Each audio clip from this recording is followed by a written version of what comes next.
अस्सलाम वालेकुम नाज़रीन, मैं हूं शेख रहमत अली, आप देख रहे हैं क्राइम टुडे न्यूज़। नाजरीन, आज कांग्रेस पार्टी की जानिब से नामपल्ली में एक बड़े पैमाने पर मीटिंग हुई, इजलास हुआ, जिसमें कई बड़े लीडर्स इसमें शिरकत किए, जिसमें सलमान खुर्शीद, रेवंत रेड्डी, मोहम्मद अजहरुद्दीन, शब्बीर अली, इमरान प्रतापगिरी, उस्मान मोहम्मद खान जो यूथ लीडर हैं, इसके अलावा कई लोग इसमें शिरकत किए। और माइनॉरिटीज डिक्लेरेशन के नाम पर आज एक प्रोग्राम रखा गया, जिसमें कांग्रेस पार्टी जब भी इख्तियार में आएगी माइनॉरिटीज के लिए ये स्कीमात लाएगी, जैसे कि फाइनेंस कॉर्पोरेशन की जानिब से माइनॉरिटीज को लोन दिया जाता है। हाल ही में हमने के चंद्रशेखर राव जिस तरह से लोन देने का वादा किए थे, लेकिन हम देखे हैं कि अपने अपने लोग जो बड़े ओहदों पर है वो लोग फायदे उठा लिए, उनके लोगों को फायदा करे, गरीब लोगों को नहीं मिला। लेकिन यहाँ पर कांग्रेस पार्टी जैसे इख्तियार में आती है 6 महीने के बाद से लोन देना शुरू करेगी। 4000 करोड़ बजट इसका रहेगा, तो आप अंदाजा लगा सकते हैं तमाम गरीब लोगों को लोन मिलेंगे। इसके अलावा एजुकेशन के ऊपर भी फायदा पहुंचाएगी कांग्रेस गवर्नमेंट अगर तेलंगाना में आएगी तो। अब्दुल कलाम तोहफाए तालीम स्कीम के तहत 5 लाख रुपए मुस्लिम्स, क्रिश्चियंस, सिख को दिए जाएंगे, पढ़ाई के लिए दिए जाएंगे। इसके अलावा protection of religions right and culture, ये भी एक स्कीम है जिसमें हर महीना 10 से 12 हजार रुपए दिए जाएंगे। मौज़म, इमाम और खादिम जो भी लोग हिफाजत करते हैं, काम करते हैं, चाहे वो मसाजिद हो, दरगाहें हो, कब्रिस्तान हो, इन चीजों को 10 से 12 हजार रुपए हुकूमत की जानिब से दिए जाएंगे। इसके अलावा जिस तरह से हमारी औक़ाफ़ की जायदादों का तहफ़्फ़ुज़ नहीं हो पाया, पूरी तरह से औक़ाफ़ की जायदादों को तबाह किया जा रहा है और सारे के सारे लुटेरे बैठे हुए हैं। और इसी बात को नजर में रखते हुए कांग्रेस पार्टी ने ये ऐलान किया कि जैसे कांग्रेस पार्टी इख्तियार में आती है तेलंगाना में, तो एक्ट 1998 के तहत परमानेंट बॉडी रखी जाएगी और कुछ चेंजेस किए जाएंगे। जिस तरह से औक़ाफ़ की जायदादों का तहफ़्फ़ुज़ नहीं हो पाया, इसके लिए सारी जमीनों की डिजिटल इत्तला अवाम तक पहुंचाई जाएगी और प्रॉपर्टी का रिकॉर्ड्स रखा जाएगा। वक्फ बोर्ड में जिस तरह से कई लोग कई सालों से काबिज है जमीनात पर, उसकी री रजिस्टर की जाएगी और अवाम को बताया जाएगा कि औक़ाफ़ की जायदादें का कितना फायदा कहाँ पहुंचा है, कितनी जमीनात है। ये तमाम चीजें अवाम को डिजिटल मीडिया के प्लेटफॉर्म पर मिल जाएगी। ये बहुत बड़ा कदम है जो केसीआर नहीं उठा सके। केसीआर सिर्फ बातें करते रहे, लेकिन सारी औक़ाफ़ की जायदादों को तबाह कर चुके हैं। इसके अलावा गरीब लोगों को जमीन दी जाएगी और 5 लाख रुपए दिए जाएंगे ताकि वो मकान बना सके। जिस तरह से डबल बेडरूम की स्कीम के तहत केसीआर पूरी गेम खेले हैं और गरीब लोगों के साथ मजाक किए हैं और अपने अपने लोगों को और एमएलए, कॉर्पोरेटर सब अपने लोगों को दिला लिए हैं। गरीब लोगों तक ये स्कीम नहीं पहुंची। यहाँ पर कांग्रेस पार्टी आपको जमीन भी देगी और 5 लाख रुपए भी देगी ताकि आप उस पर घर बना सके।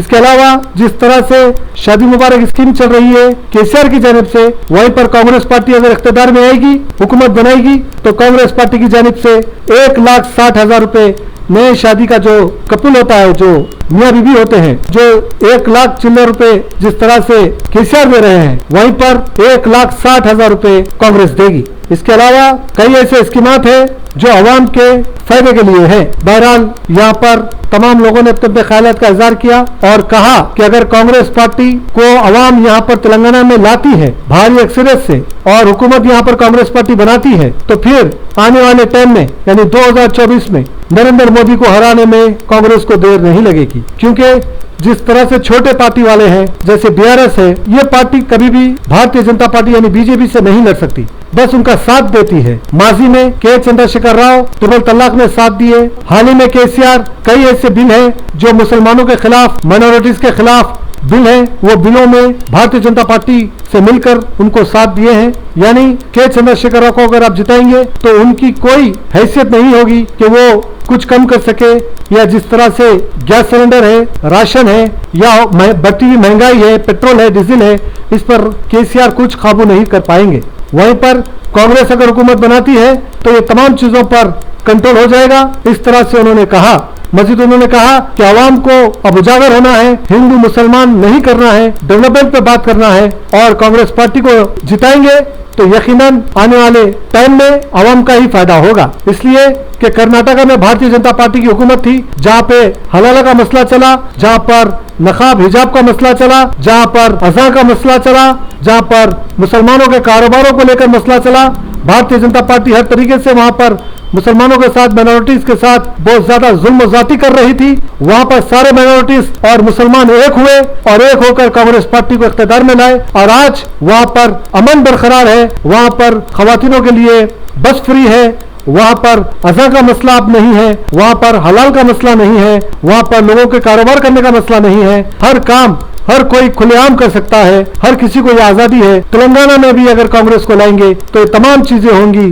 खवातीन के लिए फ्री बस होंगी, खवातीनों के लिए कई ऐसे स्कीमात होंगे, स्कॉलरशिप होगी और वजीफे होंगे जो केसीआर दे रहे हैं उससे ज्यादा रुपये दिए जाएंगे। कांग्रेस गवर्नमेंट की जानिब से 500 रुपए गैस सिलेंडर दिया जाएगा, हेल्थ कार्ड बनाया जाएगा। ये तमाम स्कीमात कांग्रेस की जानिब से किए जाएंगे, ऐसा उन्होंने कहा। उम्मीद करते हैं कि कांग्रेस हुकूमत एक बार आए और अवाम को ये यकीन हो जाए कि हाँ, कांग्रेस पार्टी ये तमाम जो वादे किए हैं वो वादे पे पूरी खड़ी उतर रही है, तो फिर आने वाले वक्त में अवाम दिल से फिर कांग्रेस को लाएगी। बहरहाल जिस तरह से यहाँ पर ये मीटिंग हुई है इसमें कई दानिश्वर लोग मौजूद थे और उस्मान मोहम्मद खान ने भी मीडिया से बात करते हुए सारे तफसीलात बताई। तकीर रहमान के साथ में शेख रहमत Ali, crime today news, Hyderabad.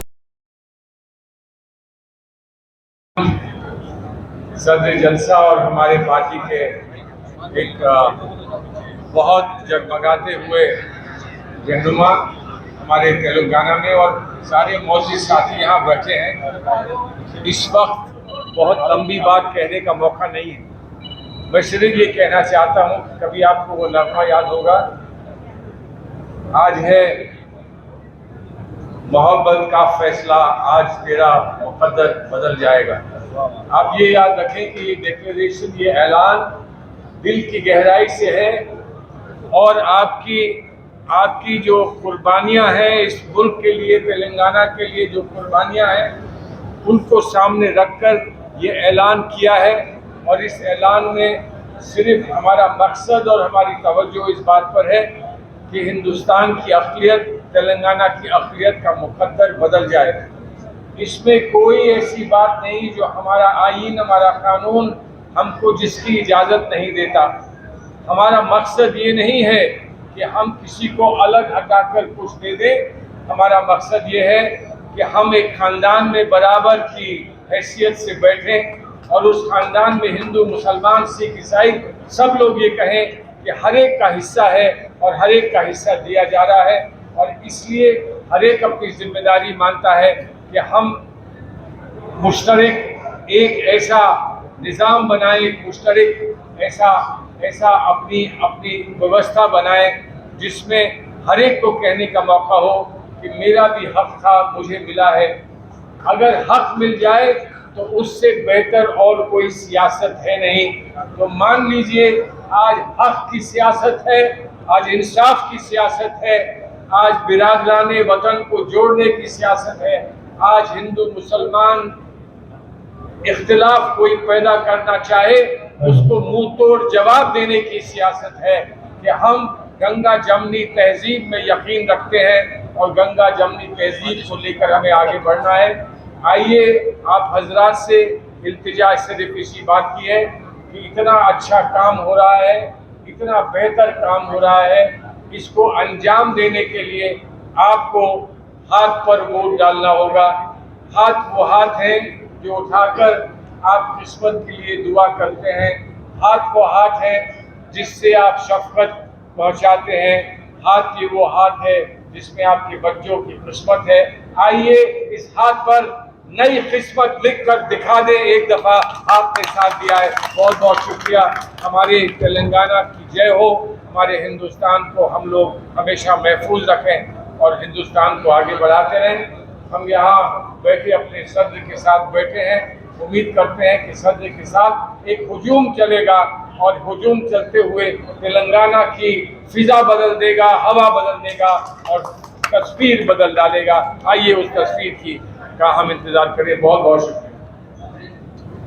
Jahangir, हम आतिशे सोजा में भी हक बात कहेंगे, कुंदन की तरह दहर में ताबिंदा रहेंगे। तारीख बताती है कि हर दौरे सितम में हम जिंदा थे, हम जिंदा हैं, हम जिंदा रहेंगे। हैदराबाद की शानदार सरजमीन पर जिंदा भी लोगों के सामने खड़ा होकर के आपसे बस इतना कह रहा हूं कि मेरे हाथों में ये जो माइनॉरिटी डिक्लेरेशन का ये जो पंपलेट है, ये जो ब्रोशर है, ये जो तहरीर लिखी हुई है, ये सिर्फ तहरीर नहीं है। हम तकरीबन 1 घंटे जाम में फंस करके यहाँ पहुंचे हैं, तब समझ में आया कि पुराना हैदराबाद किस तरह से सांस लेता होगा। तकरीबन 1 घंटा जाम में फंस के आया। सड़कों की हालत ऐसी है कि सफर करिए तो पता ही नहीं चलता कि सफर कर रहे हैं या आखिरी सफर कर रहे हैं, इतनी खराब हालत है। ऐसे में हम आपसे सिर्फ ये कहने आए हैं कि भाई ये विधानसभा का चुनाव है, जिसमें रेवंत साहब सुबह से शाम तक मेहनत कर रहे हैं, राहुल जी यहाँ मेहनत कर रहे हैं, प्रियंका जी आ रही है, खड़गे साहब आ रहे हैं। ये सिर्फ विधानसभा का चुनाव नहीं है हैदराबाद वालों, तेलंगाना वालों, ये इलेक्शन सिर्फ इलेक्शन यहाँ की असेंबली का नहीं है। अगर आप चाहते हैं कि 2024 में हिंदुस्तान की गद्दी से वो जालिम हुक्मरान हटे, तो सबसे पहले आपको तेलंगाना में ये करके दिखाना पड़ेगा, तब दिल्ली तक इसका संदेशा जाएगा। यहाँ बैठे हुए जो यहाँ के जो हुक्मरान है, यहाँ और दिल्ली वालों में एक अच्छी खासी मुड़ा कुश्ती चल रही है। दोनों झूठ बोलने के मामले में बहुत आगे हैं। ये जो पहले टीआरएस और पीआरएस, मैं इसको सिर्फ पीआरएस नहीं कहता, इसको पीआरएसएस कहता हूँ, मतलब आरएसएस से भी एक कदम जो पार्टी है वो पीआरएस है। मैं आपसे ये कहने आया हूँ कि दोस्तों, मैं ये नहीं गिनाऊंगा कि इसमें क्या लिखा है। आपके बीच में आके ये कहा जाता है कि कांग्रेस ने मुसलमानों को दिया क्या है, अक़लियतों को दिया क्या है।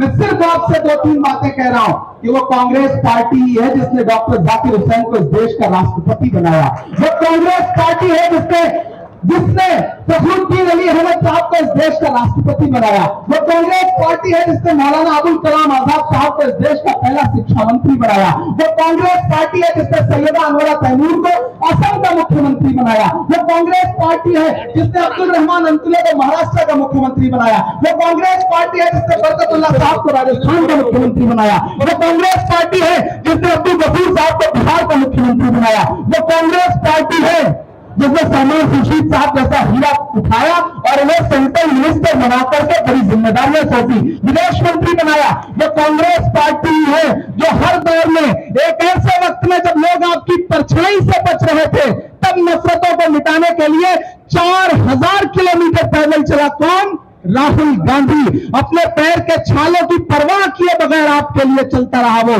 कन्याकुमारी से कश्मीर तक, तेलंगाना में भी उन्होंने अच्छा खासा वक्त गुजारा। मैं आपसे ये कहने आया हूं कि ये इलेक्शन बहुत अहम इलेक्शन है। हैदराबाद वालों, आपके यहां से जो आवाज उठती है उसका संदेशा दूर तक जाता है। मैं लगातार यहाँ के नेताओं के भाषण सुनता रहा हूं, लगातार रेवंत भाई को टारगेट करने की कोशिश की जा रही है, लगातार कांग्रेस को टारगेट करने की कोशिश की जा रही है। कुछ लोग तकरीरों में कहते थे कि कांग्रेस अब म्यूजियम में रहेगी। मैं तो उनसे कहना चाहता हूं कि जो ये सपना देखते थे कि कांग्रेस मुक्त भारत और कांग्रेस म्यूजियम में रहेगी, उन्हें मैं बता दे रहा हूं कि आने वाले दिनों में तेलंगाना में कांग्रेस हुकूमत बनाने जा रही है। बाकी जो स्टेट्स में भी इलेक्शन है वहां कांग्रेस पार्टी हुकूमत बनाने जा रही है। बस आपका सपोर्ट चाहिए, अक़लियतों का सपोर्ट चाहिए। माइनॉरिटीज में जितनी भी कम्युनिटीज है, मेजॉरिटी हमारे साथ है, माइनॉरिटीज के भी साथियों से गुजारिश है कि सपोर्ट करिए। हमने सहराओं में हासिल किए आसानी से, वो समंदर में भी रहकर न मिले पानी से। ये सियासत के दिए सबके हवाले न करो, मुल्क जल जाता है एक शख्स की नादानी से। मुल्क का जो हाल है, जो नफरतों का माहौल है, अगर उसे खत्म करना चाहते हैं तो तेलंगाना से लेकर के, राजस्थान से लेकर के, मध्य प्रदेश से लेकर के, छत्तीसगढ़ से लेकर के मिजोरम तक असेंबली में आने वाले दिनों में कांग्रेस की हुकूमत बनेगी। तो हमारा आपसे वादा है कि 2024 में दिल्ली में कांग्रेस की हुकूमत बनने से कोई रोक नहीं पाएगा। हैदराबाद वालों, आपके कांधे पे जिम्मेदारी बहुत बड़ी है। बहुत शुक्रिया आप सारे लोगों का। अजरुद्दीन साहब यहाँ बैठे हुए हैं। मैं बस आखिर में एक बात कह रहा हूँ कि आपके वोटों की ठेकेदारी का दावा अगर आवाम तय कर दी और कुछ भी कर सकती है। हमारी हुकूमत आने के बाद हमारे मैनिफेस्टो के अंदर ये सब नहीं था। जैसे कि हमने तालीम के अंदर, मुसलमान बहुत पीछे हैं, उनको तालीम के अंदर मुसलमान को आगे लेके आना करके जो हमने मैनिफेस्टो में अनाउंस नहीं किया था, हमारी हुकूमत आने के बाद, जैसे कि बच्चे बाहर जो पढ़ने जाते हैं, अब्राड जो बच्चे पढ़ने जाते हैं, उनकी फीस जो होती है, उनको गवर्नमेंट से क्या है, गवर्नमेंट से फ्री सीट मिलती है। मेडिकल के अंदर फ्री सीट मिलती है। फ्री सीट मिलने के बावजूद भी उसको 11 लाख रुपए फीस भरना पड़ता सालाना। 5 साल का फीस कितना होता है? 55 लाख रुपए होता है। 55 लाख गरीब कहाँ से लेके आएगा? ऑटो ड्राइवर, कूली करने वाला, उनको 55 लाख की अरेंजमेंट नहीं होने की वजह से उन लोग क्या करते, ड्रॉप आउट कर देते। उस वजह से मुसलमान के अंदर भी बच्चे, माइनॉरिटी के अंदर भी बच्चे डॉक्टर बनना करके बोल के हमने, मेरे को ये मालूम हुआ है कि कांग्रेस हुकूमत आएगी तो अपने को 5,000 करोड़ देंगे करके। रिजर्वेशन जो था 4% जो रिजर्वेशन, हमारी हुकूमत आएगी तो 4% रिजर्वेशन देते करके मालूम हुआ। अब आज कर्नाटका के अंदर ले लो, कर्नाटका का एकजुट होने की वजह से आज कर्नाटका के अंदर कांग्रेस हुकूमत है। कांग्रेस हुकूमत के अंदर मेरे को भी मंत्री बनाया गया। मैं हाल ही के अंदर कर्नाटका से मैं मंत्री हूँ आज भाई। कर्नाटका के अंदर जो हाल ही के अंदर 2023 के अंदर जो इलेक्शन चुनाव हुआ था, उसके अंदर जो माइनॉरिटी जो वोट है एकजुट होकर देने की वजह से आज कांग्रेस पार्टी 130 सीट आज कर्नाटका के अंदर जीती हुई है। आज हुकूमत आने के बाद, उससे पहले हमारे इधर कर्नाटका के अंदर बीजेपी की हुकूमत थी। बीजेपी हुकूमत के अंदर जो हमारा रिजर्वेशन था, जो 4% जो हमारा रिजर्वेशन था, जो वीरप्पा मोदी साहब जो 92 के अंदर जो 4 कौम नहीं देखती है, ये हिंदू है, ये मुसलमान है, ये क्रिश्चियन है। आप इतिहास निकालो और जब भी चुनाव आता है कांग्रेस का इतिहास निकालो। हमारे कारने में बता के हम वोट मांगते भाई, हमने क्या किया, क्या करने वाले हैं, आगे जाके क्या करने वाले हैं। ऐसा नहीं कि बीजेपी जैसा हिंदू मुसलमान फसाद करा के उन लोगों आपस में नफरत आगे डाल के सियासत कांग्रेस नहीं करती। और हमारा मजहब भी हमको सिखाया नहीं तासुब करने का, मजहब नहीं सिखाता, आपस में बैर रखना। हिंदी है हम, हिंदुस्तान हमारा, सारे जहां से अच्छा हिंदुस्तान हमारा, ये मजहब हमारा सिखाया है। तो मेरी आवाम से, मेरे नौजवानों से एक आजीजाना गुजारी, ये मौका अगर आप खो देंगे फिर हमारे को 2024 के अंदर मुश्किलात पड़ेगी। ये चुनाव नहीं, 2024 का आप ध्यान रखते हुए अगर ये चुनाव हम अगर तेलंगाना के अंदर अगर कामयाब हो गए, पूरे हिंदुस्तान के अंदर कांग्रेस को आने के लिए कोई मैकान रोक सकता नहीं, कोई मैकान रोक सकता नहीं। ये कहते हुए वक्त न कम होने के भी हम भी तेलंगाना तक, कर्नाटका छोड़ के तेलंगाना में जब तक चुनाव है, 30 तारीख को चुनाव है, 28 तारीख तक हम प्रचार कर सकते हैं। 28 तारीख तक भी हमारा हाईकमान ने हमको आदेश दिया कि 28 तारीख तक आप तमाम इधर रहना करके हाईकमान ने आदेश दिया है। मैं 28 तारीख तक भी मैं आपके बीच में रहता हूँ, ये उम्मीद रखते हुए तमाम एक होके इस बार कांग्रेस पार्टी को पावर में लाएंगे करके उम्मीद रखते हुए, और भलाई होगी इसके अंदर, मैं बोलता ना भलाई होगी। एज ए मंत्री, एक मिनिस्टर होते हुए कह रहा हूँ मैं, कांग्रेस पार्टी अगर आएगी तो भलाई होगी करके कहते हुए, ये उम्मीद रखते हुए तमाम एक होके हमारे कांग्रेस पार्टी को वोट करेंगे करके उम्मीद रखते हुए मेरी बात को खत्म करता हूँ। अस्सलाम वालेकुम, अल्लाह हाफिज।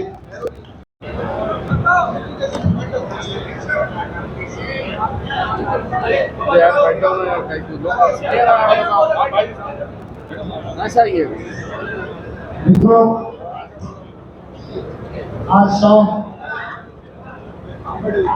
माइनॉरिटी डिक्लेरेशन,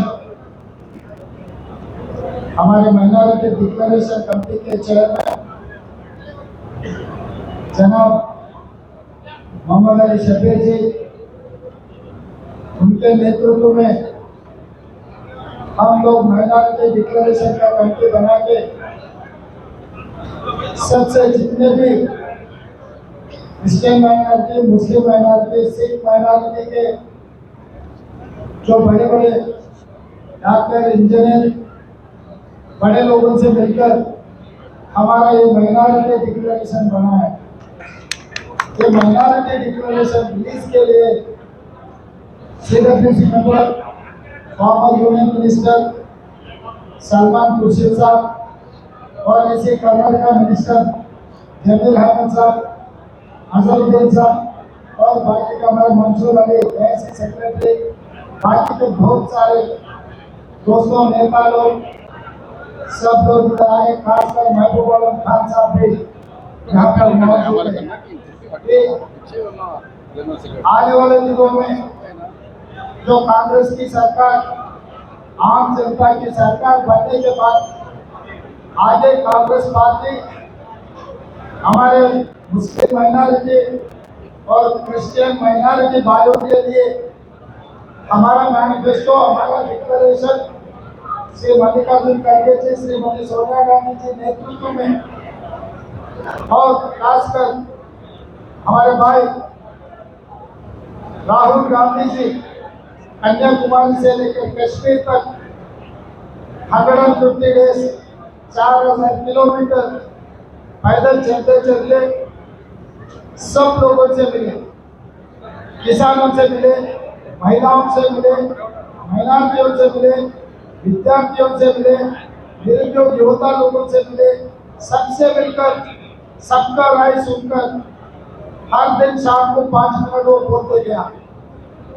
150 दिन के बाद उनके मन में ये आ गए, तेलंगाना में जैसा किसानों के लिए डिक्लेरेशन, यूथ डिक्लेरेशन, महिला डिक्लेरेशन, वैसे ही हमारे बहुत इंपॉर्टेंट डिक्लेरेशन माइनॉरिटी डिक्लेरेशन। क्योंकि आप लोगों को मालूम है इस देश को आजादी दिलाए सो कांग्रेस पार्टी हमेशा हिंदू मुसलमानों को साथ में लेकर चले।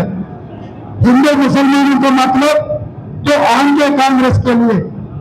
इस देश में आप लोग को याद दिलाना चाहता हूं, प्रेसिडेंट ऑफ इंडिया मुसलमान को बनाए बोले तो कांग्रेस पार्टी ने बनाया। आंध्र प्रदेश को पीसीसी अध्यक्ष बनाए बोले तो कांग्रेस पार्टी ने बनाया। और राज्यसभा के वाइस चेयरमैन वही मंसूर अली खान साहब है, उनके वाली साहब को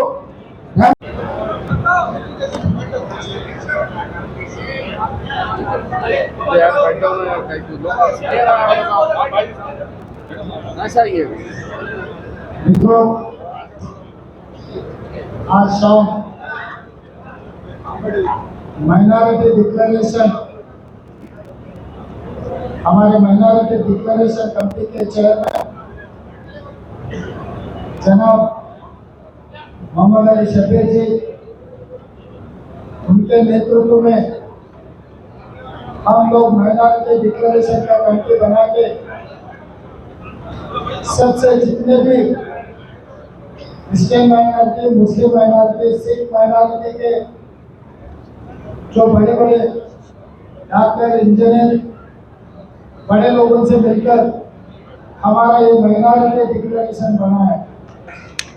ये माइनॉरिटी डिक्लेरेशन रिलीज के लिए CWC member, former union minister Salman Khurshid साहब और ऐसे कर्नाटक मिनिस्टर जमील अहमद साहब, अजहरुद्दीन साहब और बाकी का हमारे मंसूर अली ऐसे सेक्रेटरी, बाकी के बहुत सारे दोस्तों, नेता लोग, सब लोग इधर आए। खासकर महबूब आलम खान साहब भी यहाँ पर मौजूद हैं।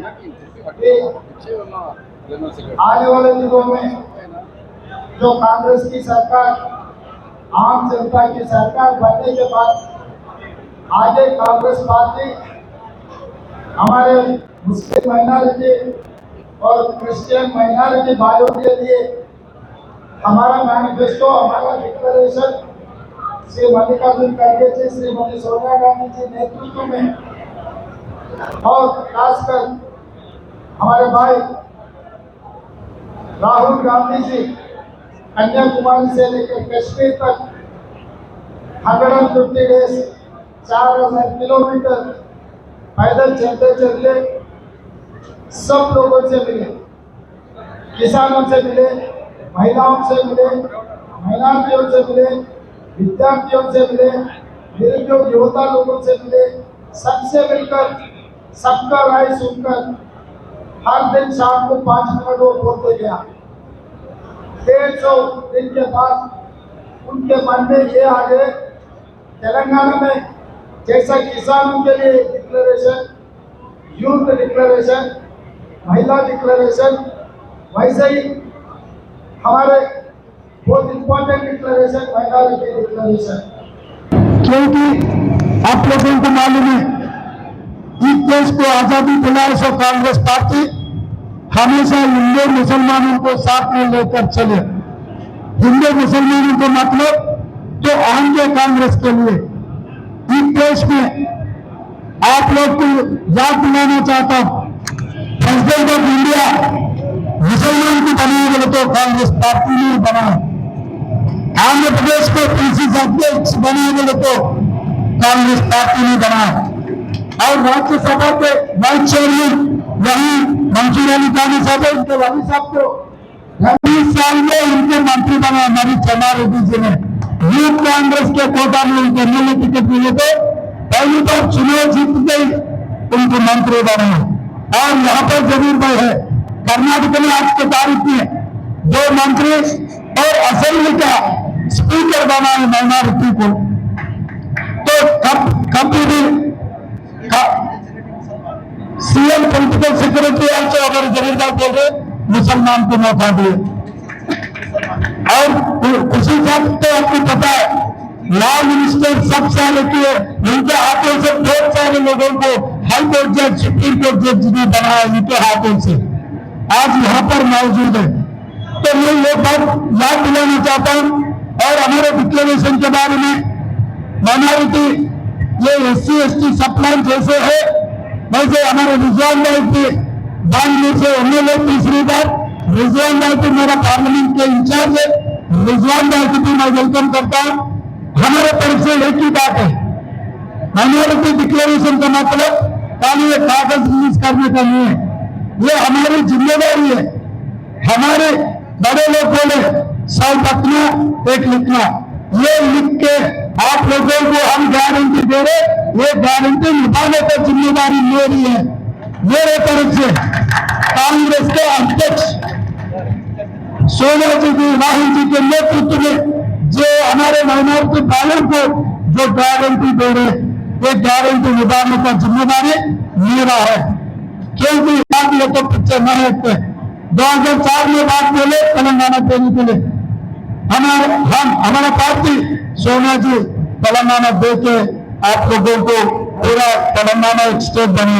वहीं पर जो माइनॉरिटी के लिए 4000 करोड़ रुपए बजट लगने वाले हैं इसमें, और आपके रेगुलर इसके लिए और 1000 करोड़ रुपए भी हम लोग देने वाले हैं। तो माइनॉरिटी वेलफेयर के लिए जैसे SC/ST सप्लान है, माइनॉरिटी सप्लान बनाने का हम लोग आते ही एक्ट बना देंगे। अगर माइनॉरिटी सप्लान बना है तो आपको जितने पैसे आपके एलोकेशन बजट में होंगे वो पैसे पूरा आपके ही रहेंगे। अगर वो फाइनेंशियल ईयर में वो इस्तेमाल किए तो आगे कार्य फॉर्मेलिटी इसका होने वाला है। और वो खुद को भी जुडिशियल पावर देंगे, जुडिशियल पावर देना है तो सेंट्रल एक्ट में मुझे पता है, स्टेट में पास करके केंद्र में भी 2024 में हमारा सरकार बनेंगे। तमाम वक्त प्रॉपर्टी बचाने के लिए आज के तारीख में 70,000 एकड़ का 5,000 एकड़ बच गए, बाकी का पूरे कब्जा में चले गए। जो ठेकेदार समझ रहा, शहर के मालिक समझ रहे, वो कभी भी ये आवाज नहीं उठाए। इसीलिए कांग्रेस पार्टी वो जिम्मेदारी लेंगे, वक्त प्रॉपर्टी बचाने की जिम्मेदारी हमारी है। और आपका जो मस्जिद के जगह को बचाने का जिम्मेदारी सरकार की है। मगर अफसोस की बात है तो तेलंगाना सरकार को हुकूमत आने के बाद, प्रदेश बनने के बाद जो सेक्रेटरी में 2 मस्जिद था, ये निजाम सरकार ने बनाया, दूसरे वायस राजशेखर रेड्डी हमारे सेक्रेटरी वाली जी साहब मुख्यमंत्री ऑफिस के बगल में, सी ब्लॉक के बगल में मस्जिद बनना था। सेक्रेटरी में जो लोग नौकरी करते उन लोगों को लोग नमाज पढ़ने के लिए, KCR आने के बाद जो निजाम के सामने पर जो मस्जिद बना उसको भी शहीद कर रहा है, और जो अपने सरकार में बना वो भी मस्जिद को शहीद किया। मगर यहाँ के मालिक, यहाँ के सदर वो उसके जिम्मे उसके कभी भी नहीं उठाया। इसीलिए हम लोग जो इंफ्रास्ट्रक्चर के लिए, जो वेलफेयर के लिए आपके art and religious right and culture के लिए हम नया कानून बनाएंगे। आप लोगों के लिए हमारा जिम्मेदारी है काम करने का। मैं एक ही बात कहना चाहता हूं भाई, आप लोग सोचो, इस बार नया एमएलए को बनाने के लिए हम लोग कोशिश किए। हमारे अजहरुद्दीन साहब इंडिया कैप्टन, ये इंडिया का शान है, इंडिया को बहुत बार क्रिकेट में इंडिया को जिताए, ये इंडिया के शान को हम जो भी चाहे हम टिकट दिए, क्योंकि वो एमएलए बने तो देश में करोड़ों लोगों को एक आदर्श मिलेगा कि भाई हजारुद्दीन क्रिकेट इंडिया के लिए अब तेलंगाना युवता के लिए काम करने के लिए उनके टिकट दिए और एमएलए बने, आगे अच्छा तरक्की किए, मुसलमान भाइयों को एक मिसाल के लिए हम एक रोल मॉडल बनाने के लिए कोशिश की, मगर उनको हराने के लिए जो आदमी जिम्मेदारी लिए ये क्या नियम है। 2014 में जमान पार्टी वहां पर हिंदू को टिकट दी, 2018 में तो किसी को चुनाव नहीं लड़वाने दी। इस बार अजहरुद्दीन साहब को हम लोग जो टिकट दिए थे वहीं से माइनॉरिटी को टिकट देके अजहरुद्दीन साहब को हराने के लिए कोशिश करें। और दूसरी बात 89 से लेकर आज तक कामारेड्डी में जीतने दो हारने दो, वहां के किसानों से वहां के हिंदू मुसलमानों से अच्छा रिश्ता है, अच्छा दोस्ती है शब्बर बाबू, उनको वहां से जिताने के लिए हम कोशिश किए। वहां पर उनको सोनिया गांधी जी करके चुनाव लड़ने के लिए कोशिश किए थे, मनोहर पटेल केसीआर को लेकर के उनके खिलाफ लड़ना है। ये क्या राजनीति है। मैं केसीआर से पूछना चाहता हूँ, भाई 119 सीट है, 119 में आपको एक भी सीट नहीं मिला, लेकिन माइनॉरिटी को शक्तिरानी जी का मिलेगा आपको। एक माइनॉरिटी को जिताने के लिए आप लोग इतने गलत काम करने के लिए क्यों कोशिश कर रहे हैं। अगर इनमें आज तेलंगाना प्रदेश कांग्रेस कमेटी की जानिब से माइनॉरिटी डिक्लेरेशन जारी किया गया है और कांग्रेस वो काम करती है जो निभाती है, कभी फेक प्रॉमिसेस नहीं करती है। 12% तहफ़्फ़ुज़ात दे तो बोल के 4% को भी बचाने की कोशिश नहीं करती है, ऐसा नहीं करती है कांग्रेस DSOB रिजर्वेशन को आज तक जू का दू रखने के लिए जद्दोजहद कर रही है। तो अब जो हमारा डिक्लेरेशन निकला है अल्हम्दुलिल्लाह वो पब्लिक तक पहुंचाएंगे हम उसको, जैसा हम तमाम मीडिया वालों को प्रेस वालों को उसके कॉपीज़ दे दिए हैं। आज रेवंत रेड्डी साहब की मौजूदगी में जो PCC सदर है, सलमान खुर्शीद साहब जो CWC मेंबर है, नासिर अहमद साहब जो CWC मेंबर है, ज़मीर अहमद साहब जो कर्नाटक के मिनिस्टर है, इमरान प्रतापगढ़ी जी जो ऑल इंडिया माइनॉरिटी कांग्रेस के माइनॉरिटी सेल के चेयरमैन हैं, दीगर कई लोग जिसमें साबिक़ा मिनिस्टर मोहम्मद अली शबीर साहब है जो इस ड्राफ्टिंग कमेटी के चेयरमैन है, ज़फ़र जावेद साहब है जो कन्वीनियर है, तमाम जिम्मेदारों ने मिलके आज यहाँ से डिक्लेरेशन जारी किया है। इंशाल्लाह हम अवाम में पहुँचाएंगे। हम अवाम को भी यही मैसेज दे रहे हैं कि 2024 में अगर नरेंद्र मोदी को हटाना है तो तेलंगाना से कांग्रेस को जिताना ज़रूरी है। शुक्रिया, अस्सलाम वालेकुम, अल्लाह हाफ़िज़। अल्हम्दुलिल्लाह।